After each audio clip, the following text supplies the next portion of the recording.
সবাই জন্মগ্রহণ করেন, সবাই মৃত্যুবরণ করেন। যার জন্ম হয়েছে তাকেই মরতে হয়েছে। এমন কেউ নাই যে জন্ম নিয়েছেন কিন্তু তার মৃত্যু হয় নাই, সবার মৃত্যু হয়েছে। কিন্তু সবার নাম কিন্তু অমন করে স্বর্ণাক্ষরে লেখা নাই।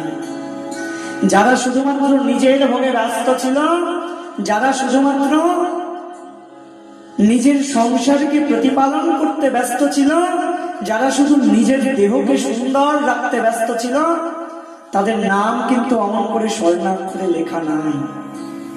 কিন্তু তাদের নাম আজও স্বর্ণাক্ষরে লেখা। কাদের নাম জানো? যারা ভারত ভূমিতে জন্মগ্রহণ করেছেন অথচ নিজের স্বার্থের জন্য চিন্তা করেন নাই। দশের সেবায়, দেশের সেবায়, রাষ্ট্রের সেবায় নিজেকে নিয়োজিত করেছে। এমন জীবনই তো সবার গঠন করা উচিত। এমন জীবন তুমি করহ গঠন, মরণে হাসিবে তুমি, কাঁদিবে ভুবন। যেদিন তুমি জন্ম নিয়েছিলে তুমি কেঁদেছিলে আর সবাই হেসেছিল, কিন্তু যেদিন তোমার মৃত্যু হবে এমন কোনো কাজ করে যাও যাতে মৃত্যুর পর তোমাকে আর কাঁদতে না হয়, সেদিন তুমি হাসবে কিন্তু তোমার জন্য সারা জগৎ কাঁদবে। এমন কোনো কাজ করো।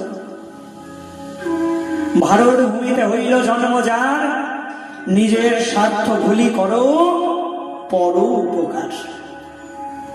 কত ভাগ্যের ফলে ভারত ভূমিতে জন্ম হয়েছে।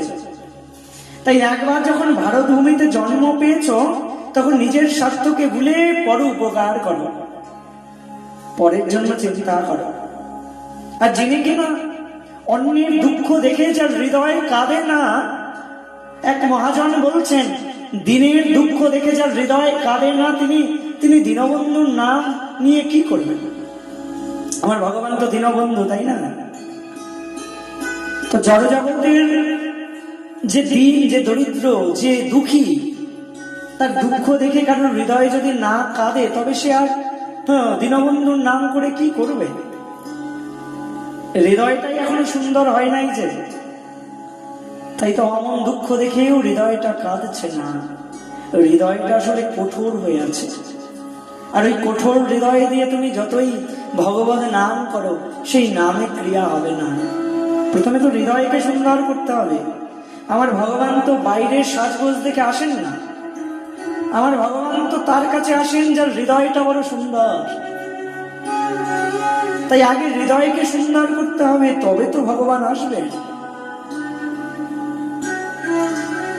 তাই যারা সাধু তারা কি করেন না, অমন করে হৃদয়কে সুন্দর করে সাজান আর নিজের স্বার্থের কথা চিন্তা করেন না।